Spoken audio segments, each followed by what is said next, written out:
So cocoa prices just completely crashed. The primary ingredient for Oreos and Cadbury is suddenly cheap again. Finally, right? I mean, after a year of absolute chaos. Exactly. It just plummeted right back down to historic norms. So, logically, you'd think the company that buys more cocoa than almost anyone else on Earth would be throwing a massive party. You would think so, yeah. A huge windfall. Right. But instead, Mondelez International, the company that makes all these snacks, is bracing for this staggering $500 million hit to start 2026. $500 million. It's wild. A $500 million crater on their balance sheet, and it completely offsets the relief of those cheaper ingredients. So welcome to this Talk Ticker style deep dive, tailored specifically for you, the retail investor. Today, we're tearing into the Mondelez Q4 2025 earnings call. Ticker symbol MDLZ. Yep, MDLZ. We're moving past the whole corporate PR gloss to break down these earnings into, actionable, data-forward, plain language insights. Which is exactly what we need, because this call was dense. So dense. So our mission here is to translate the Wall Street accounting jargon, figure out the actual mechanics of why the company is just hitting a wall with consumers right now, mostly in North America and Europe. Yeah, the consumer data is rough. And ultimately, we want to help you figure out if MDLZ is a stronghold, like a buy on the coming dip, or if it's just a clear sell before a brutal 2026. So, okay, let's unpack this. Yeah, let's get into it. Because that paradox you just laid out, the cocoa price crash, actually generating a massive financial penalty that is the entire fulcrum of this earnings report. Right, it drives everything they're doing. Exactly. It dictates management's bizarrely conservative tone right now. It sets up this whole year of defensive maneuvering. So if we look at the headline numbers that all the Wall Street algos are currently digesting, the standout metric is the organic sales outlook for 2026. And it's not great. No, it's not. Management is projecting a mere 0% to 2% organic sales growth. Wow. Which means they are essentially just treading water. I mean, a 0% growth rate means literal stagnation, right? Yeah, flatlining. And 2% barely covers your baseline long-term inflation. So for a multinational powerhouse that literally dominates the global snacking aisle, giving a 0 to 2% forecast isn't just cautious. It feels like they're throwing a wet blanket over the entire fiscal year. It really does. And CFO Luca Zaramella, he specifically deployed the word prudence when defending that metric. Oh, prudence, the classic CFO buzzword. Right. And in the lexicon of earnings calls, prudence is a very carefully selected shield. It's code. Exactly. It's code. It signals to institutional investors that the internal modeling looks rough, the consumer data is softening, and the operating environment is deteriorating way faster than their pricing models can compensate for. So they're just lowering expectations. Yeah. They're deliberately setting the bar low enough to clear. They're acknowledging that the next few quarters will require absorbing some really significant financial damage. And that brings us right back to that glaring anomaly that any retail investor reading this transcript is going to trip over. Like, Dirk Vandeput, the CEO, openly admitted that in the final weeks of 2025, cocoa prices collapsed. The squeeze is officially over. Right, over. But if the underlying commodity is cheap now, how does the CFO justify writing off $500 million in the first half of 2026? It doesn't make intuitive sense. No, it doesn't. And we really have to unpack the mechanics of inventory accounting and commodity futures to make sense of this. Because, it is the single biggest drag on their short-term stock price right now. Okay, lay it out for us. So Zaramella kept referring to pipeline costs. Let's translate that. A company with the massive global footprint of Mondelez, they cannot just run down to the spot market every morning to buy the thousands of tons of cocoa they need for that day. Right, they can't just go to the cocoa grocery store. Exactly. They rely on complex hedging strategies. They buy futures contracts. And I want to make sure we really nail the mechanics of this, because hedging gets thrown around as this finance buzzword. This isn't just locking in a price to be safe. It's more like signing a binding, uncancelable insurance policy. Yeah, legally binding contract. Right, where you are forced to take delivery of the house regardless of what the housing market does. Like in 2024 and 2025, cocoa supplies in West Africa were absolutely decimated by weather and crop disease. Yeah, terrible yields. And the price skyrocketed to what, $10,000, even $12,000 a ton? So Mondelez, desperate to guarantee they actually had chocolate to sell in 2026, signed massive contracts locking in their future supply at those crazy inflated prices. They had to. And those contracts are financial instruments. They basically agreed to buy 2026 cocoa at 2025 crisis prices. All right. But now the calendar has flipped, the weather improved, the supply shock eased, and the open market price of cocoa crashed back down to around $3,000 a ton. Which is a huge drop. Massive. But Mondelez still has to take delivery of the cocoa they contracted at the absolute peak. So, okay, here's my question though. If they bought it for a high price and they are using it to make chocolate that they sell at a high price, why do they take the $500 million penalty before they even bake the cookies? Like, why the sudden hit?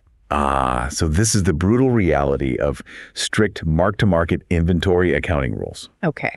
When that super expensive contracted cocoa physically arrives at a Mondelez warehouse on January 1st, 2026, the auditors step in. And the auditors ruin the party. Always. The auditors look at the cocoa, they look at the current open market price of $3,000, and they dictate that Mondelez cannot claim this inventory is worth what they actually paid for it. Oh, wow. So they're forced to recognize the loss immediately. Exactly. The asset on their balance sheet is considered overvalued compared to current reality. Therefore, Mondelez must immediately write down the value of that inventory to match the new lower market price. That is brutal. It is. And that write-down manifests as a massive sudden expense on the income statement. So it's like filling up your massive SUV with gas at $5 a gallon, and the very next day the price drops to $2. You still paid $5 for what's in the tank, and you can't charge your carpool buddies less until you actually burn through that expensive gas. It's a perfect analogy, yeah. So it fundamentally distorts their profit margin. The $500 million isn't literally cash flying out the door today. It's the accounting realization of a bad bet made a year ago. Right, it's an accounting hit. It forces them to operate with this artificially heavy burden on their books for the first 6 months until they physically grind through that expensive cocoa.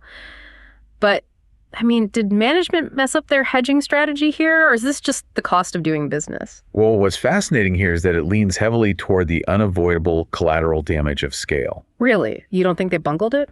Not necessarily. When you are Mondelez, you are not optimizing for the absolute lowest possible price. You are optimizing for supply security. Because you can't have empty shelves. Exactly. If you fail to secure cocoa, the factory shut down, the supermarket shelves go empty, and you lose market share that takes a decade to win back. Management was basically forced to buy at the top of the market because the alternative running out of chocolate is an extinction-level event for their brands. That makes sense. They bought expensive insurance so they wouldn't die. Right. And what is crucial for the investor to note here is the transparency. Zaramella is not burying this $500 million hit in opaque footnotes at the back of the report. No, he was pretty upfront about it. He is dragging it right into the sunlight, isolating it in Q1 and Q2, and clearly communicating that this is a temporary accounting distortion. It's not a permanent breakdown of the business model. Taking all the medicine at once to just clear the system. Exactly. And, you know, if that accounting distortion was their only problem, maybe the market would shrug it off. But the margin compression from the cocoa pipeline is colliding with a much more organic structural problem. The consumer base itself is fracturing. Yeah, this is where it gets concerning. We really need to dissect exactly who is causing the actual volume of snacks sold to drop. Because the earnings call made it glaringly clear the bleeding is coming from North America. It is. The North American volume data is the red flashing light on the dashboard right now. Big time. We have to look past the global revenue line, which, by the way, can be artificially inflated by just jacking up prices, and look at the physical volume of goods moved. The actual number of boxes sold. Right. And North American biscuit volume, which represents the core cookie and cracker portfolio, literally the absolute engine of their U.S. business, it contracted by 4% in the final 3 months of 2025. 4%. And it finished the full year down 3%. I mean, that is huge. 4% fewer packages of Oreos, Ritz, and Triscuit going through the checkout scanners. When a legacy brand bleeds 4% volume in a mature market, that means millions of specific purchasing decisions went to a competitor. Or they just disappeared entirely. Poof. Gone. Yeah. And CEO Dirk Vandeput offered an incredibly stark autopsy of the American grocery shopper to explain that missing volume. Yet he didn't hold back. No, he didn't. The standard playbook for an executive in this position is deflection, right? Like blame a calendar shift, blame a usually warm weather suppressing appetite. Blame retailers for destocking their warehouses. Exactly. All the classic excuses. But Vandeput completely sidestepped the excuses and delivered this blunt macroeconomic assessment. He essentially said the American consumer is just financially exhausted. Completely tapped out. He pointed to historic lows in consumer confidence, widespread anxiety over job security, and this deep-seated psychological fatigue regarding the cumulative price hikes of the last 3 years. People are just tired of paying more. Right. But the most revealing metric he shared was about the physical shopping basket. The average grocery basket size hasn't expanded in 2 to 3 years. That is the key. That stagnant basket size is the crucial mechanism driving the volume loss. Because the budget is fixed. Right. The total dollar amount the average family can allocate to groceries is effectively capped. But the underlying costs of non-negotiable staples, dairy, protein, fresh produce, those have permanently shifted upward. So they crowd out the snacks. Exactly. When a consumer walks into a supermarket with a fixed $150 budget and the milk, eggs, and ground beef consume $110 instead of the $85 they used to cost, the discretionary portion of the basket is violently squeezed. The snack aisle literally becomes a luxury they just can't justify anymore. It's exactly that dynamic. Yeah. The nice-to-have items are systematically deselected. The volume contraction isn't because the consumer suddenly dislikes the taste of an Oreo. Right. They still want it. They want it, but it's a forced mathematical elimination at the checkout line. They just can't afford it. Let's visualize this consumer base for a second, because management laid out a strategy that treats their customers like two completely different species. Oh, absolutely. Imagine the consumer economy right now as an hourglass. The middle is just entirely hollowed out. At the top of the hourglass, you have a demographic completely insulated from inflation, happily dropping $4 on a single premium protein bar. Without even blinking. Without blinking. And at the bottom, you have a massive demographic obsessively hunting for pennies, buying bulk calories to make the weekly math work. The traditional $5 package of cookies in a standard grocery store sits right in that hollowed out middle. And economists refer to this as the K-shaped recovery. Right. And Mondelez is actively restructuring their entire portfolio to address this K-shaped snacking economy. Let's analyze the mechanics of the fast lane first, the top of that hourglass. The people spending money. Yeah. Despite the core biscuit category dropping 4%, management noted that their premium better-for-you brands are actually generating double-digit growth. Wow, double digits. Yeah. Brands like Perfect Bar, which sits in the refrigerated section and commands a massive price premium, or Cliff Builders Bar, which targets the high-protein lifestyle demographic. Or Tate's Bake Shop, right? Their premium ultra crispy cookie line. Exactly. It is wild to think about. A family is passing on a standard package of Chips Ahoy to save money, while another shopper is eagerly paying double the price per ounce for a Tate's cookie because it feels artisanal. Because that high-income cohort values premium ingredients, functional benefits like protein, or just perceived indulgence over pure price. Right. And to capture that resilient spending, Mondelez is disproportionately allocating their marketing budget to accelerate those specific premium brands. But they can't survive just on that. No, absolutely not. Yeah. The mathematical reality of Mondelez is that their massive global scale requires immense churning volume. They cannot survive solely by selling premium protein bars to affluent shoppers. Like the volume is at the bottom. The vast majority of their manufacturing capacity is dedicated to the bottom of that hourglass, the value-seeking slow lane. And the mechanics of reaching that slow lane are changing fast. Vandeput pointed out that this demographic isn't just changing what they buy, they are fundamentally changing where they shop. The channel shift is real. They are abandoning traditional regional supermarkets. Like, if you are stressed about your grocery budget, you stop going to the standard grocer where the end caps are full of high-priced impulse buys. You migrate to club stores like Costco or Sam's Club, or hard value channels like Dollar General. Or you scour Amazon for bulk subscriptions. Exactly. And this channel shift is highly disruptive for them, isn't it? Extremely disruptive. Mondelez openly admitted their legacy distribution model is historically under-indexed in these specific value and club channels. They just aren't set up for it as well. Right. So their strategy for 2026 involves aggressively re-engineering their pack sizes to actually fit the club store model. Giant boxes. Exactly, creating massive multi-packs that lower the per unit cost for the consumer while still maintaining the overall margin for the company. They are physically chasing the consumer to the stores where the volume is migrating. But this brings up a massive strategic debate, and I really want to push on management's logic here, because this dictates the long-term health of the stock. Okay, let's hear it. During the analyst Q&A, someone brought up a fascinating piece of real-time intelligence. One of Mondelez's biggest direct competitors in the snack aisle had literally just announced widespread price cuts to try and win back their own lost volume. Right, they blinked. They saw the volume bleeding, panicked, and slashed prices. But Vandeput flatly refused to follow them down that path. He claimed Mondelez ran aggressive promotional deals earlier in 2025, tracked the data, and realized it didn't yield a positive return on investment. The math didn't work. Exactly. The incremental volume they gained didn't cover the margin they surrendered. So they killed the promotions, let the volume bleed out, and protected their pricing power. So here's my question. Does holding the line on price, while your competitor undercuts you and steals market share, does that represent corporate hubris, or is it a masterclass in brand protection? Man, it is the single most critical debate for a consumer packaged goods investor right now. It really is. Let's examine the mechanics of a price war. The competitor strategy, slashing prices to chase volume, is incredibly dangerous in the long run. Because it's a race to the bottom. Yes. When you condition the consumer to only buy your product, when it's accompanied by a bright yellow buy one, get one free tag, you fundamentally degrade the brand equity. Oh, that makes sense. You train them to wait for the sale. Precisely the danger. The consumer internalizes that the product is actually only worth the discounted price. Once that psychological shift happens, raising the price back to normal becomes nearly impossible without triggering a catastrophic drop in sales. So Mondelez is playing the long game. Mondelez's strategy, protecting the price and just absorbing the volume loss, is a calculated gamble on the enduring power of their brands.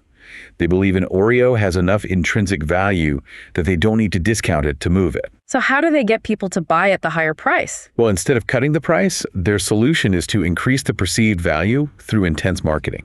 They want to make the consumer desire the product so intensely that they just justify the higher price tag in their head. Wow, it's a high wire act. It really is. If this succeeds, Mondelez emerges in 2027 with intact premium profit margins and a consumer base that respects their pricing authority. And if they are wrong? If they are wrong, the competitor permanently captures that shelf space and the volume never returns. Man, the stakes are high. And if North America is a story of a fractured consumer making quiet, painful choices at the checkout line, Europe is an entirely different battlefield. Oh, Europe is wild right now. The European consumer didn't just quietly trade down. They staged an open, aggressive rebellion against the price tag. They absolutely did. And the European dynamic perfectly illustrates the absolute limits of corporate pricing power. Let's get into it. For the last 2 years, Mondelez, alongside basically every other global food conglomerate, leaned heavily on a strategy known as PPA price pack architecture. Okay, let's break down the mechanics of PPA for the listener because it is the most common magic trick in the modern grocery store. PPA is basically how a company manages severe inflation without terrifying the consumer with massive sticker shock. Exactly. It's sleight of hand. There are a few ways to pull the lever. The most famous is shrinkflation, right? You keep the candy bar at $2, but you shave half an ounce off the weight. The consumer pays the same absolute dollar amount, but the company's cost of goods sold drops. Right. Or you introduce a massive family-sized bag that costs $8, changing the price per ounce equation to just obscure the core price hike. Right. It is all about manipulating the packaging to mask the inflation. And this PPA playbook was globally wildly successful for them. They executed it in Latin America, in Asia, in parts of the Middle East. And people just accepted it. Yeah, the consumers largely absorbed the changes without fundamentally altering their buying habits. The algorithm worked. But when they deployed those exact same PPA algorithms in Northern Europe, specifically Germany, the UK, and the Nordic countries, they hit a massive, unyielding brick wall. And Vandeput was remarkably candid about this failure on the call. He admitted that in those specific markets, they experienced higher than expected elasticity. Oh, I love that phrase. Right. For the retail investor decoding this transcript, higher than expected elasticity is just the polite, sanitized corporate translation for the consumer completely rejected our price hike and stopped buying the product. Exactly what it means. Management essentially confessed that they pushed the lever until it broke. The German and British shoppers looked at the newly priced or newly shrunken chocolate bars and collectively said, no, we like chocolate, but we refuse to participate in this transaction. They just walked away. So why is Northern Europe so uniquely resistant to this strategy compared to the rest of the world? Did Mondelez fundamentally damage their brand loyalty over there? Well, they certainly strained the relationship to the breaking point. But the reason Northern Europe is so distinct comes down to the mechanics of their retail ecosystem. How so? The grocery market in Germany and the UK is brutally consolidated and heavily dominated by hard discounters. Like Aldi and Lidl. Exactly. Yeah. These retailers have immense leverage, and they dedicate vast amounts of shelf space to high-quality private label or store brand products. Right. So if you walk into an Aldi in Germany, you aren't forced to buy a Mondelez product if you want chocolate. The store brand next to it is arguably just as good. It's made with European dairy standards, and it costs 40% less. Yep. The switching cost for the consumer is incredibly low. And Vandeput noted a fascinating behavioral shift here. What was it? The brand penetration didn't necessarily collapse, meaning people still wanted the brand and occasionally put it in their basket, but the frequency and the volume per trip plummeted. They just bought it way less often. A customer who used to buy 3 bars a week started buying 1 bar every 2 weeks. They discovered that in the European retail psychology, hitting exact, specific price thresholds, like keeping a product strictly under $1.99, is paramount. It's a mental barrier. Exactly. When a PPA adjustment pushes a product from $1.99 to $2.15, it trips a psychological wire, and the European consumer simply walks away. The elasticity isn't a gentle curve, it's a cliff. A total cliff. So how does a massive corporation engineer a fix for a region in open rebellion? They can't just abandon Northern Europe. The volume is too critical. No, they can't. And the recovery playbook for Europe requires swallowing a bitter pill, which, by the way, further explains that 0% to 2% global growth guidance we talked about earlier. It's dragging down the average. Big time. CFO Luca Zaramella committed to implementing flat pricing across their European chocolate portfolio for 2026. Yeah, flat pricing. This is a dramatic reversal. Right. They are completely freezing price hikes. Furthermore, to repair the damage and hit those vital psychological price points, they're selectively rolling back prices and intentionally funding deeper promotional discounts. Wait, so they're essentially buying their own volume back with their own profit margins. That is exactly what they're doing. They are deliberately absorbing the financial pain in 2026 to resuscitate the frequency of purchase and pacify the angry European consumer. Exactly the mechanism at play. But freezing prices in a highly inflationary environment is purely defensive. It doesn't grow the business. Right. To actually drive growth and justify a premium, they have to alter the value equation in the consumer's mind. They need the consumer to feel that the product is inherently worth more, regardless of the price tag. Which perfectly transitions to a very specific, tangible strategy discussed on the call that I found incredibly smart. The Biscoff catalyst. Oh, yeah. This is brilliant. Vandeput specifically highlighted their ongoing collaboration with Lotus Biscoff, the iconic European cookie brand. He noted it tested well in 2025, but they are dramatically expanding it, taking it to the next level as the tip of the spear for their European innovation agenda in 2026. It's a massive push. This goes way beyond just freezing the price. Let's analyze the mechanics of this collaboration. When you merge a deeply beloved, distinct flavor profile like Biscoff with a standard Cadbury or Milka chocolate bar, you are creating a novel product. Right. You are resetting the consumer's internal pricing anchor. Exactly. The consumer is no longer standing in the aisle thinking, I am paying €2 for the exact same chocolate bar that cost €1.8 2 years ago. No, the narrative shifts entirely. Instead, the internal narrative shifts to, I am paying €2.50 for this brand new premium cross-branded culinary experience. Yes. The innovation actively masks the inflation. It is a textbook strategy to justify a high price point by elevating the perceived premium nature of the product. It provides a compelling reason for the consumer to return to the brand beyond just a promotional discount. The psychology of snacking is just fascinating. It really is. Okay, so we have established that North America is economically exhausted, hiding in club stores, and Northern Europe has forced the company to freeze prices and apologize. Rough picture. Very rough. If the US and Europe are dragging down the overall volume numbers, we have to find out where the actual growth is coming from. If you are holding MDLZ stock, you are desperately looking for a lifeline here. You really are. And that forces us to pivot our analysis to the global bright spots that are keeping this massive ship afloat. The lifeline and the fundamental reason this stock maintains a solid defensive floor, despite the chaos in the developed markets, is the sheer power of their emerging markets portfolio. Okay, tell me about the numbers. While the US and Europe are basically stalling out, emerging markets finished 2025 growing in the high single digits. High single-digit growth while the rest of the world is flatlining. That is the engine pulling the entire train forward. It is the absolute counterbalance to the Western fatigue and the mechanics of how different emerging markets behave under pressure. It provides a master class in global portfolio management. How so? Well, during the Q&A, an analyst drilled into the performance of Latin America, noting it had been soft for a couple of years. But Zaramella pushed back and completely dismantled the premise by isolating the regional data. He broke it down. Right.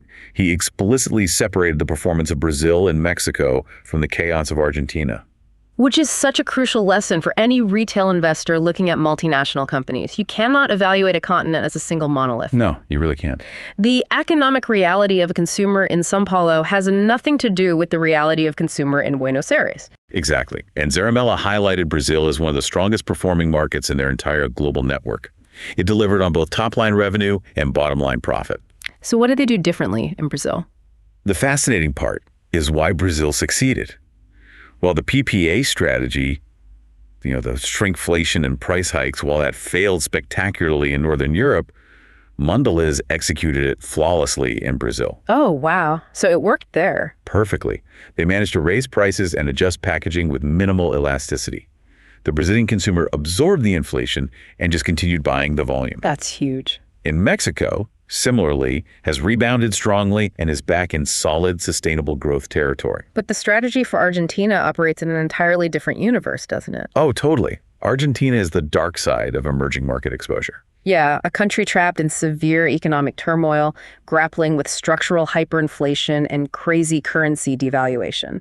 And the actionable insight here for the investor is observing exactly how a sophisticated multinational corporation quarantines a regional economic meltdown to protect the parent company. How do they do it? Zaramella laid out their operating principles for Argentina with absolute ruthlessness. He said, protect cash and bring it home. Let's explore the mechanics of that hyperinflation management, because when a local currency is losing its value by the hour, the standard rules of business completely disintegrate. They absolutely do. Yeah. Like in a stable economy, a company like Mondelez will gladly give a grocery chain 60 days to pay an invoice. Right, standard net 60 terms. That is standard working capital management. But in a hyperinflationary environment like Argentina, if you wait 60 days to collect your pesos, those pesos are effectively worthless by the time they hit your bank account. They've lost all their purchasing power. Exactly. Therefore, Zaramella stated they completely locked down their working capital. They refused to extend payment terms. Cash up front. Right. They demand cash immediately upon delivery of the product. And then they have to get that cash out of the burning building. Fast. They immediately convert that local currency into hard assets, or they use complex financial mechanisms like blue chip swaps to extract the value out of the country and translate it back into US dollars before the local currency devalues further. So they essentially erected a financial firewall around the Argentine operation. That's a great way to put it, yeah. The goal isn't necessarily to grow the business in Argentina right now. The goal is to ensure that a localized macroeconomic crisis does not bleed into the global balance sheet and destroy shareholder value. I really want to pause and emphasize this dynamic to the listener, because when you are analyzing a globally diversified stock like MDLZ, you have to fight the urge to rely on local bias. Local bias is so dangerous. It is. You cannot walk into a Walmart in Ohio, notice that a competitor's cookies are heavily discounted, see that Oreos seem a little expensive, and impulsively decide to sell your stock. Right, you're missing the big picture. The localized observation in Ohio is completely blind to the reality of the business.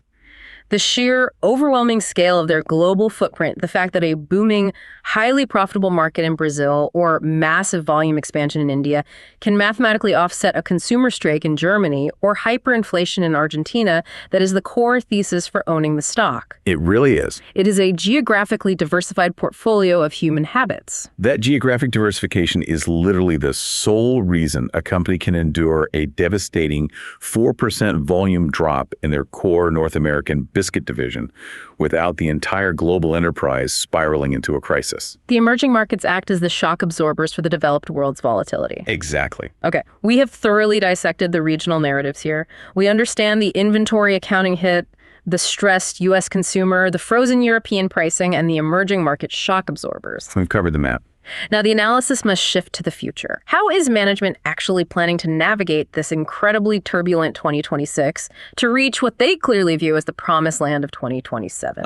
Yes, 2027. This requires us to decode a very specific piece of financial jargon that dominated the guidance portion of the call. If you are going to seriously invest in the consumer packaged goods sector, you must understand the interplay between two vital acronyms, SG&A and ANC.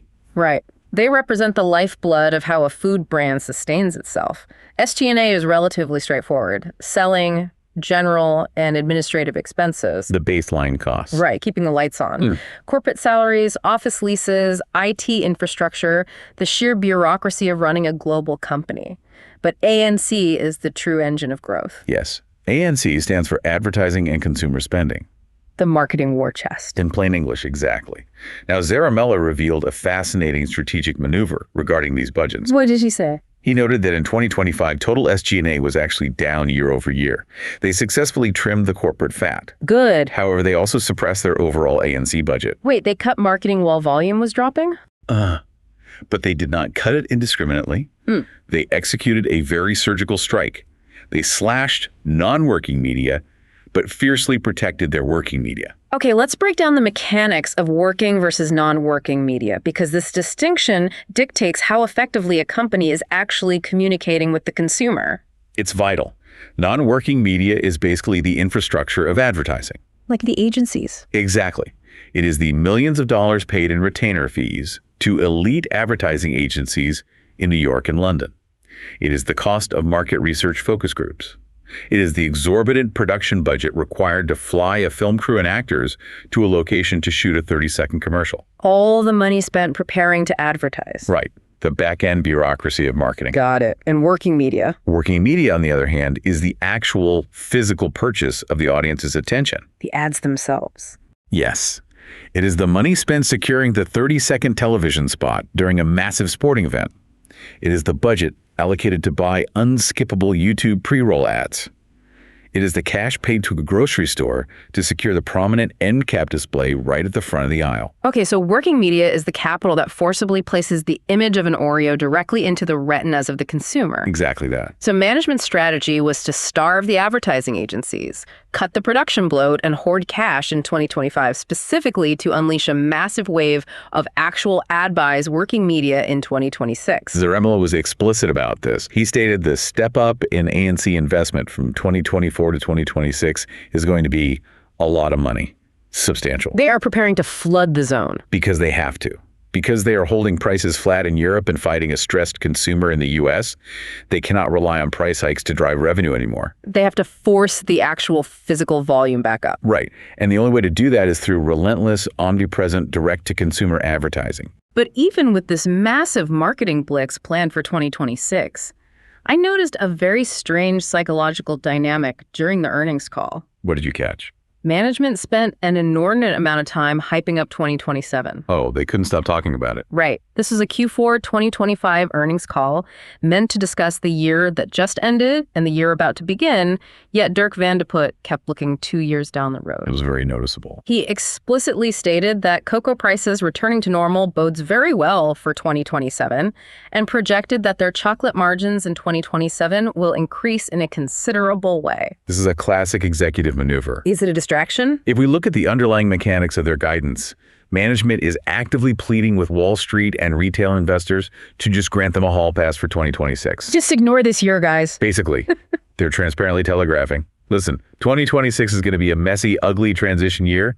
We are eating a $500 million inventory write-down.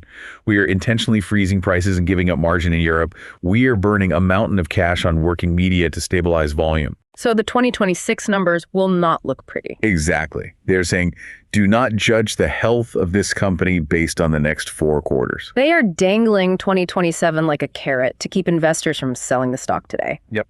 Let's look at the math of that 2027 carrot, though, because it is incredibly compelling if they can actually survive the bridge to get there. The 2027 margin math is the ultimate bull thesis for this stock. Walk us through it. By 2027, those punitive, massively inflated cocoa hedges from 2025 finally expire and wash completely out of the supply chain. The expensive insurance is finally gone. Right. So in 2027, Mondelez will be physically manufacturing chocolate using the new cheap $3,000 a ton cocoa. Okay. But, and this is the vital mechanism, they have absolutely no intention of lowering the retail price of the chocolate bar back down to 2022 levels. Oh, so the prices stay high. Yes. The retail prices they fought so hard to establish over the last 3 years will remain permanently high, while their underlying commodity costs plummet. The spread between those two numbers represents pure, unadulterated profit margin expansion. They have engineered 2027 to deliver massive earnings per share growth. And Vandeput casually mentioned another factor that will pad that 2027 margin, a massive 3 to 4 year supply chain modernization program. Yeah, he framed it as an initiative to improve network flexibility and cut structural costs. Right. And supply chain modernization is often ignored as boring operational jargon, but it is deeply impactful to the bottom line. It's where the real money is saved. The mechanics of this modernization involve aggressively decommissioning legacy manufacturing plants built in the 1970s and 1980s. Those older plants operate on batch processing, requiring immense amounts of human labor to just monitor ovens and manually package products. Right. Very inefficient. So modernization means shifting to continuous processing facilities equipped with industrial IoT Internet of Things sensors that monitor baking temperatures in real time and deploying robotic palletizers that automate the logistics. It requires heavy capital expenditure upfront, obviously. Yeah, but by 2027, it permanently lowers the SG&A burden. So the 2027 picture they are painting for investors is historically low commodity costs, permanently elevated retail prices, a cheaper and highly automated supply chain, and massive brand awareness driven by the 2026 ad blitz. That is the promised land they are desperately trying to keep investors focused on. Okay, to truly fulfill the promise of a deep dive, we cannot simply analyze the standard accounting ledgers, the regional consumer psychology, and the margin guidance. No, we have to go deeper. We have to look past the horizon. We must explore the existential threats and the literal science fiction innovations that the Wall Street analysts forced into the conversation during the Q&A segment. Because the landscape of food is shifting dramatically. Let's start with the most persistent looming threat to the entire junk food industry. The explosive rise of GLP-1 weight loss drugs. Oh, the Ozempic effect. Yes. The GLP-1 phenomenon, drugs like Ozempic, Wegovy, and Mounjaro, is no longer a fringe medical story. It is a structural macroeconomic factor. It really is. And analysts directly challenge management on this, specifically noting the incoming wave of oral medications. The pills. Right. The current drugs require a weekly injection, which naturally limits adoption, but pharmaceutical companies are aggressively developing daily pill versions that are cheaper, easier to manufacture, and significantly easier for the consumer to take. The underlying logic of the threat is undeniable here. The entire empire of Mondelez, every Oreo, every Cadbury egg, every Ritz cracker is predicated on the human biological drive to consume hyper-palatable, high-sugar, high-fat, high-carbohydrate foods. That's the business model. If tens of millions of consumers begin taking a medication that fundamentally alters their brain chemistry,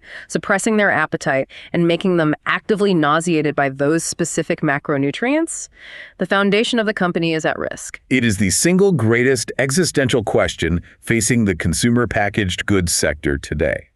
How does management defend against a pharmaceutical intervention that literally rewires their customers' desires? And management's response was almost aggressively dismissive. I thought so too. Vandeput claimed they have teams modeling this data every single quarter.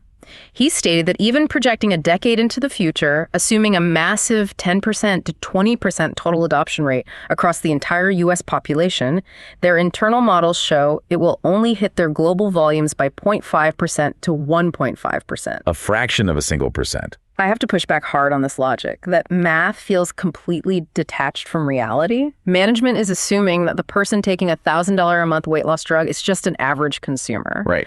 But logically, the demographic seeking out GLP-1s is highly likely to be the heavy users of the snacking category. If a company loses its top decile of consumers, the super users who drive disproportionate volume, the overall volume doesn't just dip by 1%, it craters. It's a very valid concern. Are they in complete denial, or are they actively downplaying the math to prevent a panic sell-off of the stock? Well, your skepticism regarding the super user dynamic is entirely valid, and it is the exact reason Wall Street continues to interrogate the topic. If we examine the objective, third-party clinical data currently available, management's seemingly benign forecast actually holds up, largely due to two distinct mechanical factors. Okay, lay them out for me. First, the clinical data on current long-term GLP-1 users reveals that while they drastically reduce their total daily caloric intake, they do not universally eliminate snacking behavior. They still snack. Yes, the human desire for a treat remains. The mechanism just changes to portion control. They transition from eating an entire sleeve of cookies to eating a single cookie. Oh, I see. So the frequency may drop, but the category penetration remains intact. They don't leave the category entirely. Okay, so the portion shrinks, which still hits volume, but it doesn't zero it out. What is the second factor? The second factor is the sheer overwhelming scale of the global demographic shift. This is where the US-centric view fails. Ah, right. We're looking globally. Even if we assume your worst-case scenario that 20% of the U.S. population adopts GLP-1s by 2035 and drastically slashes their snack consumption, Mondelez is a global entity. Simultaneously, over the next decade, the burgeoning middle classes in India, Brazil, Mexico, and Southeast Asia are experiencing rapid economic mobility. And as they get richer, they buy more snacks. Exactly. As these populations enter the middle class, their per capita caloric intake and their access to packaged premium snacks expands exponentially. The sheer mathematical wave of hundreds of millions of new global consumers entering the snacking class completely drowns out a 1% or 2% volume contraction in the United States. That makes a lot of sense. So the math actually checks out globally. It does. Yeah. So while investors must absolutely monitor the pricing and accessibility of oral GLP-1s, the current data strongly validates management's assertion that global growth will simply outpace the pharmaceutical headwind. So if the primary threat isn't the consumer stopping the consumption of chocolate, the true existential threat lies in the chocolate itself. The physical commodity. Exactly. Which brings us to the geopolitics, the climate vulnerability, and the cutting-edge science of the cocoa supply chain. This is arguably the most critical long-term structural vulnerability for Mondelez, far superseding those short-term inventory write-downs. Definitely. During the call, Vandeput highlighted a terrifying geographical concentration.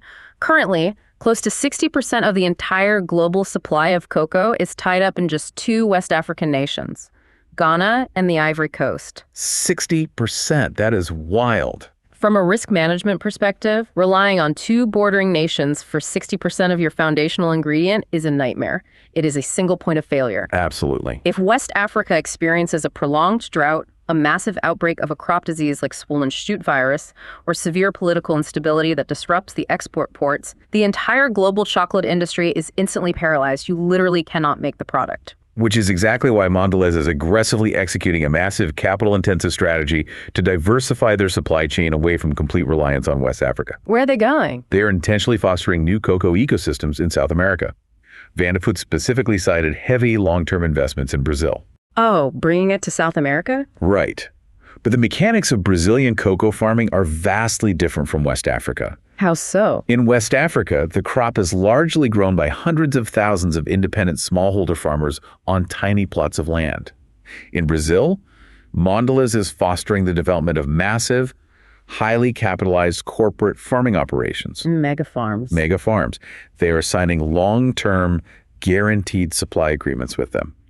Simultaneously, in Ecuador, they are organizing smaller farmers into powerful, centralized collectives that can negotiate and share modern agricultural technology. The strategy is clear. South American cocoa might not be the absolute cheapest commodity on the market due to higher labor and land costs, but it provides something infinitely more valuable to a multinational corporation's supply security and geographic redundancy. Exactly. You pay a premium for stability. But even that massive geopolitical shift wasn't the most shocking revelation of the Q&A.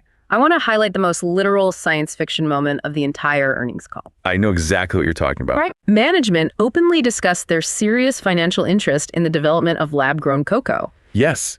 And it is vital to distinguish this from traditional agricultural science. Right. We aren't talking about better fertilizer here. No, they are not talking about GMOs, genetically modified crops engineered to resist drought. They are talking about cellular agriculture. Growing it in a lab. The cultivation of actual cocoa cells inside a bioreactor, entirely removing the soil, the weather, and the farm from the equation. Let's explain the mechanics of a bioreactor, because it sounds like a cloning vat from a movie, but it's much closer to industrial brewing. Very true. You take a cluster of totipotent cells from a high-yielding cacao pod. You place those cells into a massive stainless steel tank, similar to what you'd see in a commercial brewery. You feed those cells a precisely calibrated nutrient broth of sugars, amino acids, and vitamins. And they just multiply. Rapidly. Yeah. After a few weeks, you harvest the cellular mass, process it, and it contains the exact same molecular lipid profile, the cocoa butter, as a farmed bean. It's incredible. So why is the CEO of a traditional snack company talking about biotech brewing on a quarterly financial call? Because cellular agriculture solves the massive, looming regulatory nightmare that traditional cocoa farming represents right now. The ESG issues. Yes. Vandeput explained that governmental bodies, specifically the European Commission and the U.S. regulatory apparatus, are highly motivated to fast-track the approval and commercialization of lab-grown cocoa. Really?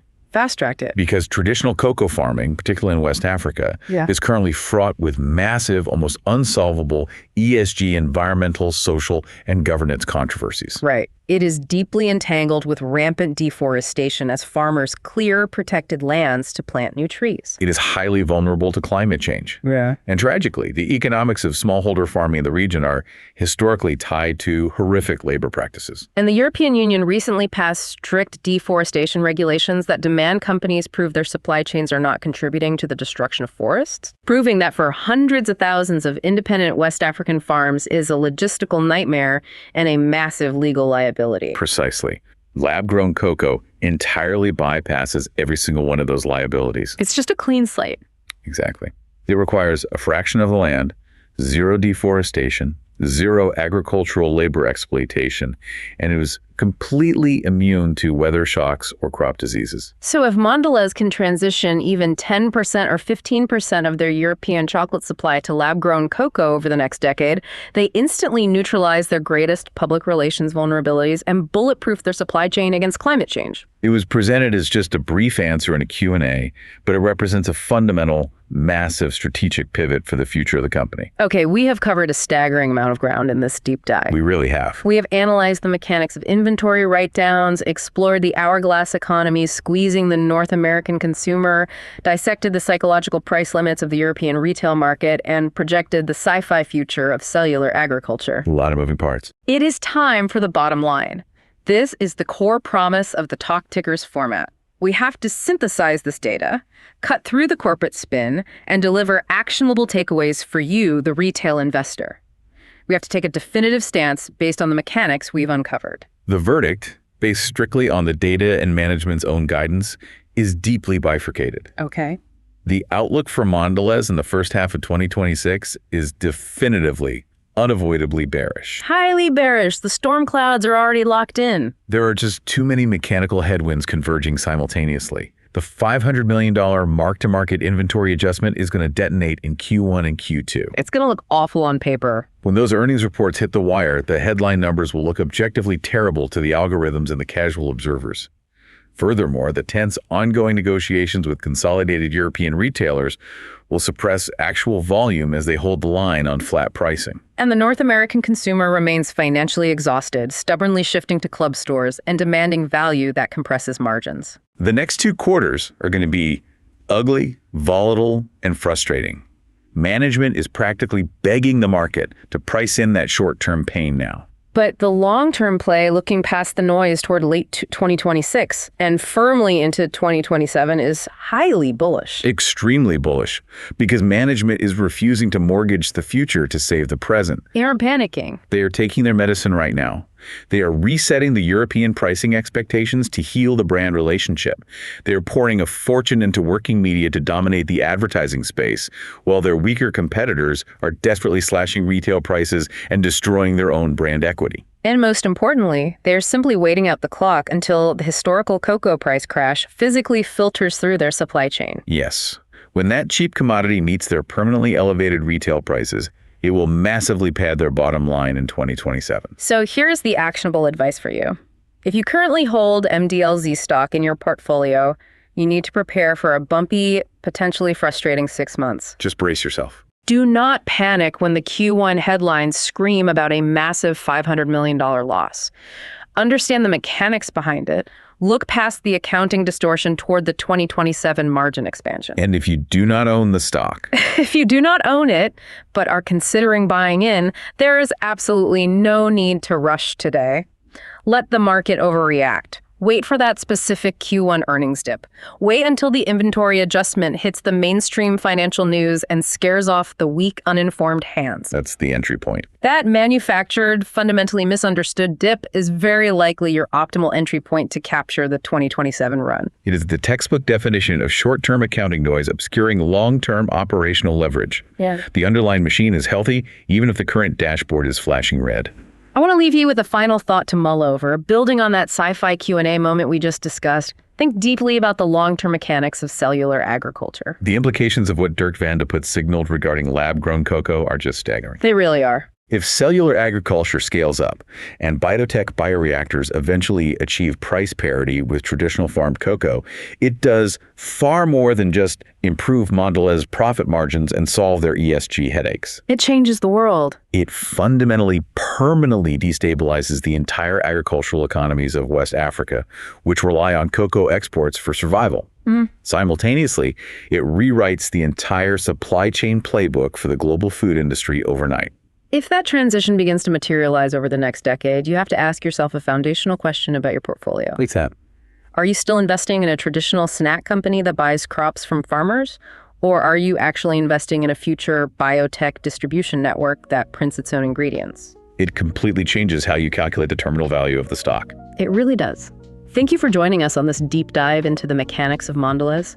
Remember, the true value of an earnings call is never found in the headline numbers. It's buried in the pipeline costs, the working media budgets, and the subtle tectonic shifts management reveals when forced to look at the future. Keep digging into the mechanics. Stay curious, and we will see you on the next deep dive.